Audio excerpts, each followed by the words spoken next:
My name is Steve Sexton. I'm your host. Welcome to the Silver-Haired Tsunami Show. With over 100 million people over the age of 50 here in the United States, the Silver-Haired Tsunami Show is all about educating, getting you the information you need to know to managing the change of tides of retirement. Now, it's all about getting the information to make a prudent, informed decision that impacts the quality of your life. We have a wonderful show for you today. You know what? When you travel, most people you meet are honest and courteous, but that isn't always the case. We have Wayne Dunlop, author of Plan Your Escape. You know him. He's going to talk to us about how to avoid travel scams. Next up, you know what? We have Vanessa Sawgrass. You know, a lot of people, when they get older, they don't realize when they look at their property and casualty insurance, they might have somebody rob them, they have an accident, there's a fire in the house, they might, have some issues, and then they find out they don't have enough coverage. They wonder why. So we have her to explain it to us, but the big trifecta of the day, we have Kim Smart. One of the things that you don't know about Kim Smart is she's an interior designer. She runs Smart Interiors, but here's the big concept. We have people who are about to retire and they've just retired and now they look at those old bathrooms. They've got 30-year-old tile and they're going, oh my God, I've got to change it because they've neglected it for that long. We have Kim Smart here to show us how to design on a dime. You've seen her before on Tsht Tv. You know what? We have a wonderful show for you. Stick with us. We'll be right back.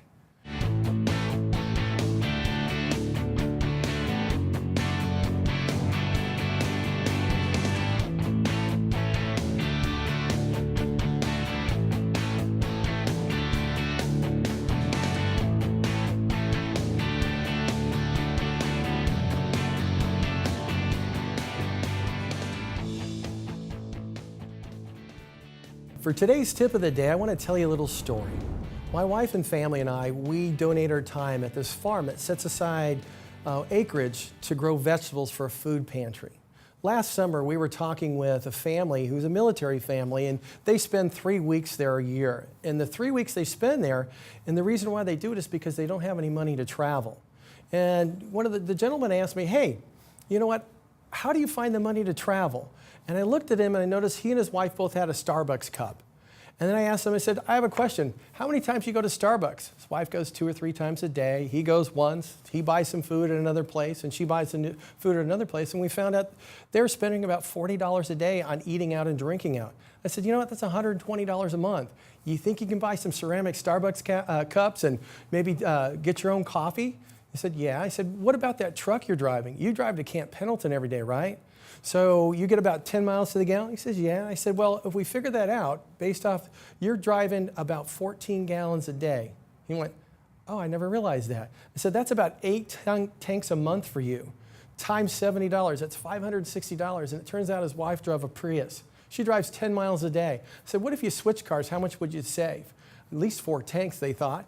That, you know what, again, we're looking at $350 a month. We talked about cable packages. We talked about wireless bills. And you know what? He said, thank you. I talked to him about 4 months later when he was thanking me about what the advice I gave him. It turns out they figured out how to save $4,000 in 3 months. They went on a vacation that was the first one they had in 5 years because they learned how to save. From then on, what they did is they saved $400 a month for their vacation and $800 a month for the emergency. So if you're looking to save for that vacation, you want to fund it. Find the money that you have within your paycheck and put it into a separate account. Once it goes in there, you kind of forget about it. Next, be realistic. Mom and Dad talked about wants and desires that everybody wants to go to Honolulu. But the reality here is this. It's going to run about $1,150 per person to go on a week's vacation. Times 4, that's almost $4,600. So you want to be realistic about it. Next, sleep cheaper. You've heard of a staycation? That means where you stay at home. And if you're here in San Diego, go to Balboa Park. You can go to Mission Bay. You can go to one of the amusement parks here. You can do many things and you just stay at home at night. Or go camping. Bed and breakfasts are less expensive. Also Airbnb, but you want to check the contracts to make sure they work out in your best benefit. Next thing, eat for less. If you're staying at a hotel, if they have a microwave and a refrigerator, you can bring food for breakfast. That way you can at least eat 2 meals out and eat 1 meal in, save you a lot of money because eating out is one of the biggest budget bites for a vacation. And last, book last second. Okay? That means most travel benefits will come in that last few weeks when they're trying to fill up the space.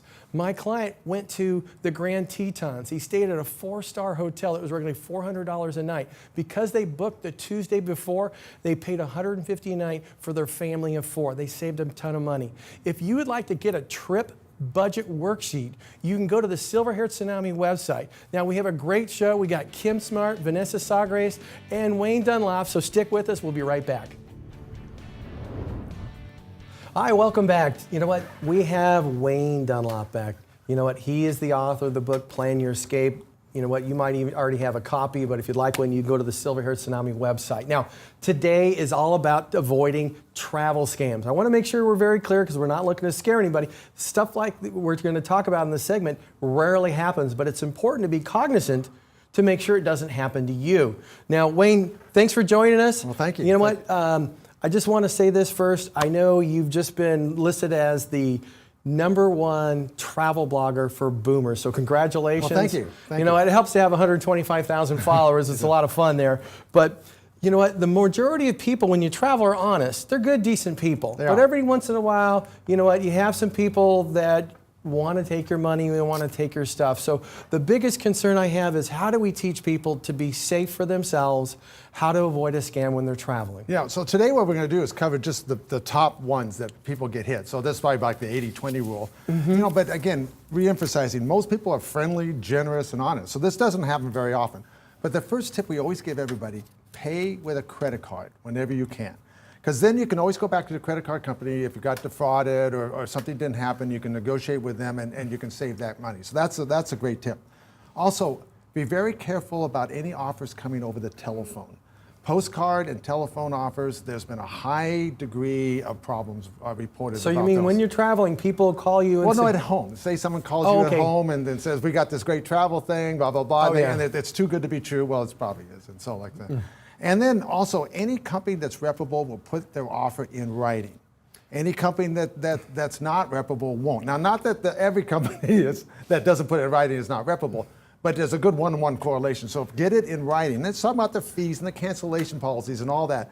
If they're willing to put it in writing, it gives you a much better feeling it's going to be good for you. And then another one I just always tell everybody is that don't become a target. Leave your expensive jewelry, your expensive watches at home. Because if there is a bad person in the crowd, they're going to be scanning the crowd, and who are they going to go after? The easy mark. The easy mark. Now, what are some of the other things travelers should be aware of? You know, one thing I always tell people to do is always ask the price, and that seems kind of a funny thing to ask, but like for taxis, we get here in the United States, we just jump in a taxi and go, right? But ask the price, and then like in the case of taxis, be careful of the broken meter. If the guy says my meter's not working, be leery. You know what? When I was first traveling overseas, that hit me. That hit you. Cost me 50 pounds to go about 2 miles. And basically, it was like, I'm going to call a cop. I'm like, well, I just got here. I can't be leaving right now. You don't have time. You got to get to your destination. Well, I had business to do. I know. Another thing is that every city in the world, even our own, has places that's questionable to be at night, et cetera, like that. You know, we know those. Find out about those from your hotel concierge, et cetera. Or one of the best things we tell people, always pick a card from your hotel and carry it with you everywhere. So if you start feeling strange, hail down a cab, hand them the card, go home to your hotel. It's a really quick way to get out of there. Yeah. And for anybody who's got a renter car, don't leave anything in your car. We just had friends that left their little laptop on the seat of the car. They came back, it was gone. It's attractive nuisance. Don't leave things in your rental car. Now, you know, what are the most common travel scams that we see today? Something that happens all the time because it's the thing to do. Yeah. You know, again, we've traveled to 100 countries, as you know, and we travel almost 6 to 8 months a year. These things have not happened to us, but these are warnings I give to everybody else. It's distraction. Okay, it's always distraction because they work in groups. So if someone drops something in front of you, or they spray something on you, and they're trying to wipe it off, or put your little attendant up very carefully right there, because what's happening while you're dealing with that, someone else is trying to get your stuff out of your backpack or pick your pocket. Also, one of the big scams around the world is men with fake police badges. Oh. And they come up and they say, show me your papers and all that kind of stuff. Don't show them anything and never get into their car, okay? Say right to them, says, I I want to go to the police station. Take me to the police station. Because what they're doing, they want you to open up their wallet, and then they see your money. Then they try to take it, or they'll come back around the corner and get you later on. So that's a scam that's hit some people. Okay. So, never hit us, but it does hit people. And if you want to read about travel scams specific to the areas you're going, our State Department has a really nice website called travelstate.gov. That's a good one. Travelstate.gov. Just go, punch in your area, punch in your city, punch in your country, and they give you specific things to look out for. Okay, so how do you protect your credit cards and your cash? Yeah, one of the best things we do is that my wife and I carry 2 credit cards, a Visa and a MasterCard. And she carries the Visa, I carry the MasterCard, and we don't carry the other one. So if something ever does happen to me, I just cancel my credit card, and we still have the other one to use. And then also, we always use ATMs. You get the best exchange rates, than they do on the street. You know the cash is going to come out in the right amounts, and et cetera. So use ATMs. And then I have a little prop here. I always carry a little cash when we go on trips, but I hide it, and we hide it in different bags. So we'll spread it around our bags, and I hide it in something like a little something like this, and inside here is my cash. Okay. And so, if you are worried about that type of thing, take it. Now I can never use the candy bar again. But something that's, I'm a chocoholic. So I carry a stack of chocolate. And this is hidden inside of it. So hide your cash in an inconspicuous area, and that's a really nice way to save yourself. You know what? One of the big things that concerns a lot of people, and actually I got hit with this when I first started traveling for business overseas, is how do you protect yourself from pickpockets? Pickpockets is the #1 problem. Okay, and it's always misdirection and distraction, like I talked about. One thing, you can always use a money belt under your clothes. Another thing is you can get a pickpocket pair of pants. And I found a great one, the best one I've ever found, from a company called Clothing Arts. Clothing Arts. And by the way, I don't make any money on these recommendations. That's I want to make sure everybody knows that. These are just great deals. I have a pair of myself, and they zip and they button over. People can't pickpocket them. And so that's a nice get a pickpocket. And the other thing, just to be sure, in case you do get in trouble, take the contact numbers from your credit cards and put it on a sheet of paper and carry that with you. Because if your card gets stolen, the number's on the back of the card. How are you going to call them? This way you can quickly call them, boom, no problems at all. Wayne, thank you so much for joining us today. You know what? You want to avoid being scammed. The reality is it very rarely happens, but if you're prepared, it won't happen to you. Wayne, thanks for being with us today. If you'd like more information about not to get scammed when you're traveling, go to our website at the Silver-Haired Tsunami. We'll be back in a moment. Hello and welcome back. You know what? As a financial professional, I have many clients, and they start talking to me after they have some events. And those events, you know what, had a fire at the house. They had somebody break in and take some things. They got in a car accident. And you know what, when it comes to their property and casualty insurance, whether it's a homeowners or the liability stuff, they don't know what they don't know. And then when they have one of these events, they find out something they thought was covered wasn't. And you just don't want your money falling through the cracks. And that's the reason why we have Vanessa Sagras, the Rancho Santa Fe Insurance Company. Now, one of the things I want to tell you about Vanessa, she went to the famous Wharton School of Business. She got a Certified Advisor of Personal Insurance certificate from there, and that's the type of person that you want on your side, and that's the one we want to help educate you about these issues. Vanessa, welcome to the show. Thank you so much, Steve. Now, you know what, I was just talking about this. In fact, this just recently happened. One of my clients had their house broken into. Okay, he keeps his Rolex watch on the nightstand. His wife keeps the necklace on the hanging up on I want to say the jewelry tree. That's what it is, a jewelry tree. And they also had some artwork burned. And you know what? And the reality is, a couple $1,000s of it was covered, and that was it. And they were just shocked that their insurance wasn't covered. Why is something like that happening? Unfortunately, there's a lack of education in our industry. I think a lot of the education falls on the individuals to find out what their policy does and does not cover. So I feel like it's important to have an independent broker and agent kind of guiding or consulting clients along the way. There's a lot of nuances built into the policies that people just don't understand. It's confusing. It's not easy to understand, which is why we go to school for continuing education annually to keep up with what's going on in the industry and in the policy contracts.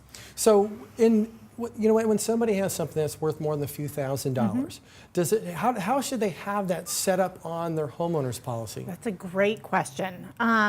There's personal property coverage included on a homeowner's policy, but there are a number of categories that have a lower sublimit of coverage. Jewelry, for instance, silverware, furs, firearms, stamps, and coins. So typically the most that a homeowner's insurance carrier will cover for jewelry, for instance, is usually $2,500 to maybe $5,000. Oh, wow. And then your deductible applies to that. So what you do is you schedule your jewelry or your art items individually on your policy. And typically that's full coverage, all peril, and no deductible. Now, how simple is it to schedule that property on your insurance? Oh, it's so easy. It's a matter of a phone call to your agent. Go ahead and take that piece in and get it appraised. Every 3 to 5 years is what we recommend. Go ahead and send that in to your agent, and they'll list it right on your policy for you. Very inexpensive. Now, one of the big things I wanted to ask you is what's typically not covered in a homeowner's policy?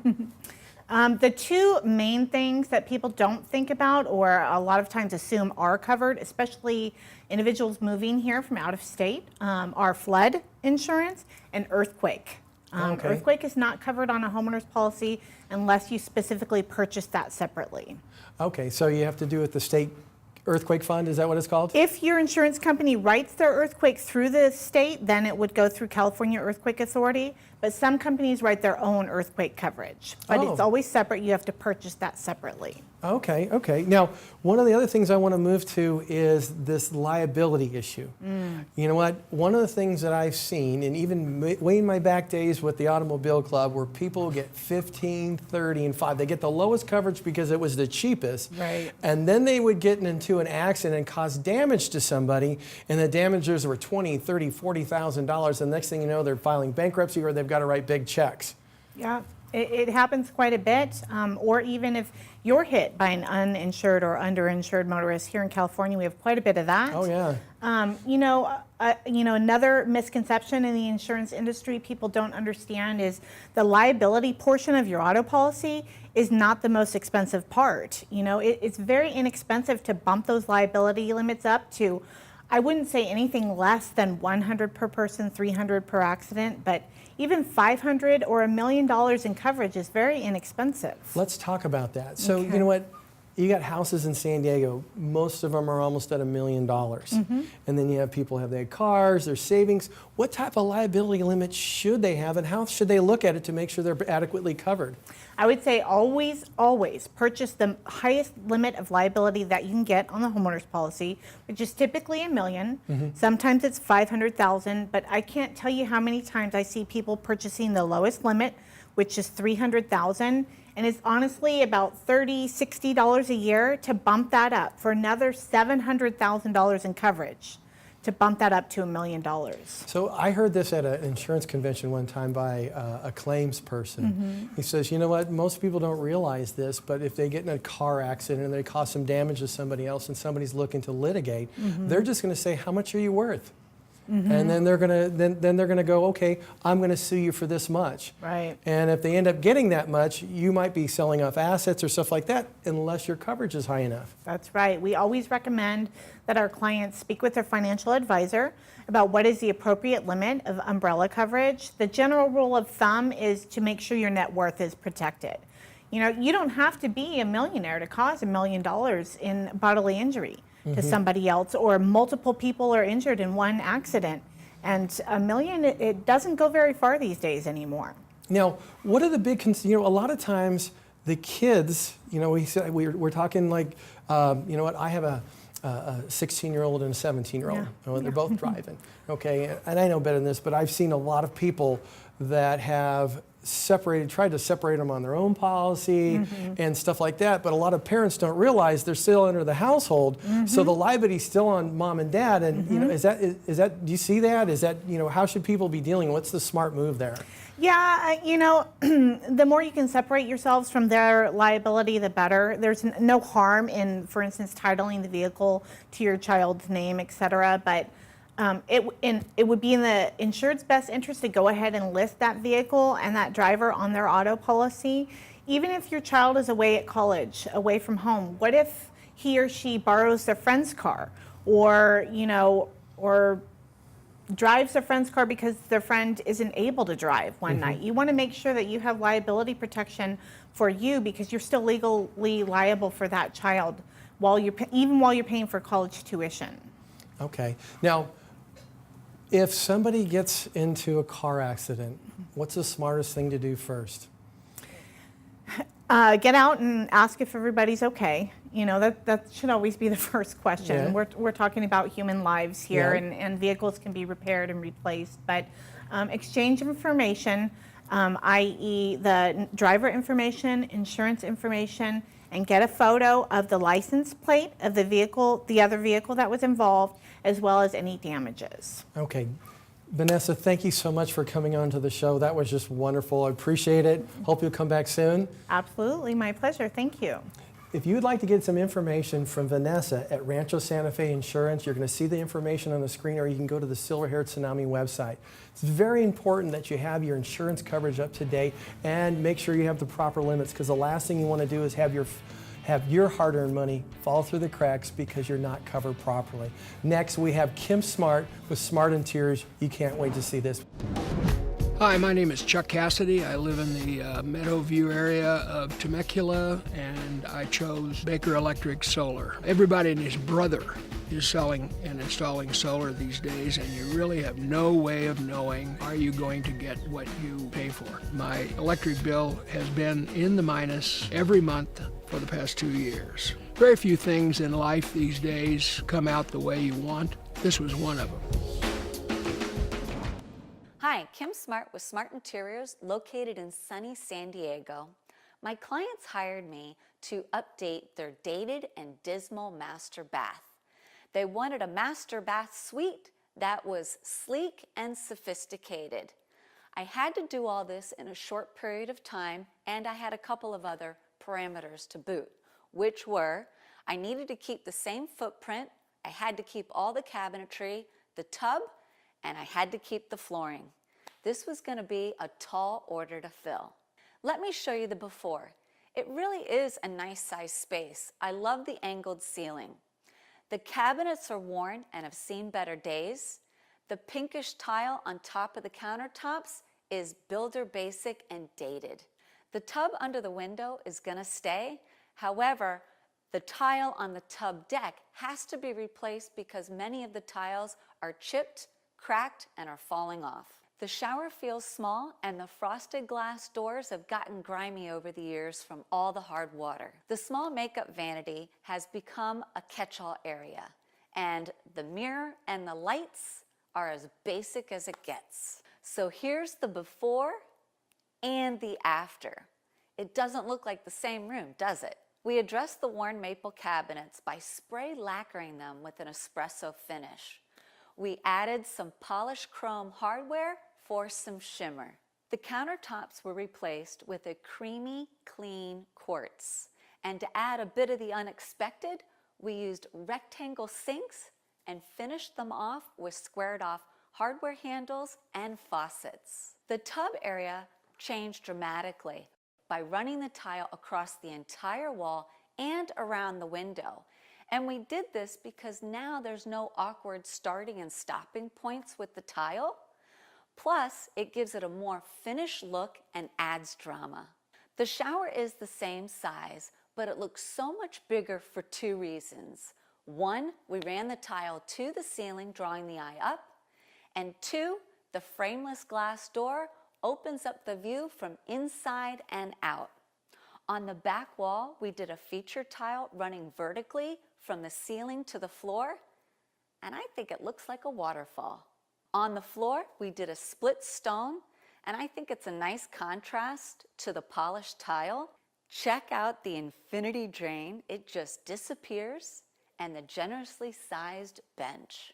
The makeup area needed an entire overhaul. The bathroom got a new coat of paint throughout. The makeup niche area and the toilet area got a pop of blue, and we took that cue for the pop of blue from the master bedding. The makeup cabinet got the espresso lacquer finish and the creamy quartz top. The dramatic difference was the mirror and the sconces. This was easy to do. The old mirror was just broken off the wall, and the electrical was already there for the 2 new sconces. This new mirror, which has a lot of dimension to it, really catches your eye. It is va-va-voom. My clients now have a stylish spa-like retreat that has added significant value to their home. From start to finish, it took 3 weeks to complete this project. Wow, wasn't that great? Do you just love that bathroom mirror? It is unbelievable. I like that shower. I like the whole shot. You know what? I'd like to introduce you to Kim Smart. Again, you've seen her in Tsht Tv. She runs Smart Interiors. She's been doing it for like 15 years, so you can see how cool that looks. Kim, welcome to the show. Thanks for having me. I'm excited to be here. I'm glad you're here too. I think, you know what? My wife saw this clip and she just was like, oh my God. I know, right? It's a dramatic difference. Oh, it's gigantic. And the reality is they didn't spend that much money. I know. Now, here's the big thing. How do you get the most bang out of the buck when you're dealing with a bathroom like this one? Well, for a master bath, there are things you definitely want to incorporate in there. And I call it more splash than cash, which is you really want to pay attention to your finishes, like the tile, like the feature tile, what's going on your countertops. So, for example, you could spend $900 on a tub, or you could spend $2,500 on a tub, but visually you really can't tell the difference. So you really want to put it into your finishes. Okay, so now somebody's looking to change everything on the bathroom, but they know they're going to be selling that house. If they're going to get the most bang out of the buck for the bathroom when they sell it, you talked about the visual pieces there, but what are things that people are looking for nowadays when they're buying a house with a bathroom? Well, master baths and kitchens sell homes. So in a master bath, you want to make sure that you have at least 2 sinks with plenty of counter space. You also want to have good storage for your personal items as well as linens. You also want to make sure that you have a glass shower door, not a shower curtain, if you can do that. Okay. And you definitely want to make sure you hide the toilet. You don't want the toilet area in your sight lines. So if you can, hide it away somewhere. That's kind of funny. I'm a guy. I never think that way. I know, right? Now, you know, keeping the original cabinets, is it real simple? You know, how do you change that real simply and inexpensively? Yeah, you know, the key to knowing if you should keep your cabinets or not is if you open them up and they're still in good shape. If they're in good shape on the inside, then, like in this clip, we spray lacquered the finish onto the cabinetry. And it just transformed that maple orangey oak and made it very rich. Okay, now I got to ask about the mirror. So where did you find it? Where did you come up with the idea for the mirror? How did you tie that all in? So that mirror was just store-bought from the Howard Elliott collection. The Howard Elliott collection is one of the biggest mirror producers out there. Okay. And we just broke off the old mirror and hung the new one up and flanked it with the 2 sconces. Wow, it just makes it sound so simple. That's why they got to call you. Hey, you know, Kim, I want to thank you so much for coming onto the show. You know, if you take a look at the bottom of the segment here, you're going to see Kim's information, her phone number, so contact her. Go to that website there, and you're going to see so many different videos and give you so many ideas of how to redo your bathroom, your kitchen, and many other things. So, Kim, thank you so much for being part of our show today. This was wonderful. Thanks for joining us. For more information on today's segment, go to the Silver Hair Tsunami website. Look forward to seeing you next week.